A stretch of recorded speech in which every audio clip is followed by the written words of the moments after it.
તો સ્થાનિક સ્વરાજ્યના જંગમાં મુખ્યમંત્રી ભૂપેન્દ્રભાઈ પટેલ કચ્છમાં પ્રચાર કરવા માટે પહોંચ્યા હતા, જ્યાં મુખ્યમંત્રી એક સભા યોજી હતી.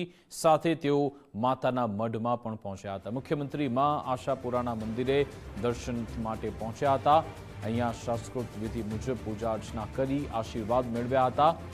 રાજા બાવા યોગેન્દ્રસિંહના મુખ્યમંત્રીએ આશીર્વાદ લીધા હતા. મંદિર ખાતે વિશેષ પૂજામાં મુખ્યમંત્રી સહભાગી થયા. મોટી સંખ્યામાં અહીંયા આગેવાનો અને કાર્યકરો હાજર રહ્યા.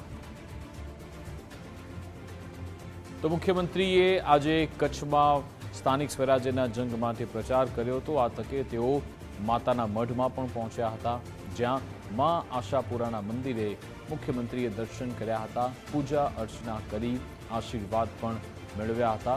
લોકોની સુખાકારી માટે તેમણે પ્રાર્થના પણ કરી હતી. સાથે રાજા બાવા યોગેન્દ્રસિંહ સાથે પણ તેમણે મુલાકાત કરી તેમના આશીર્વાદ મેળવ્યા હતા.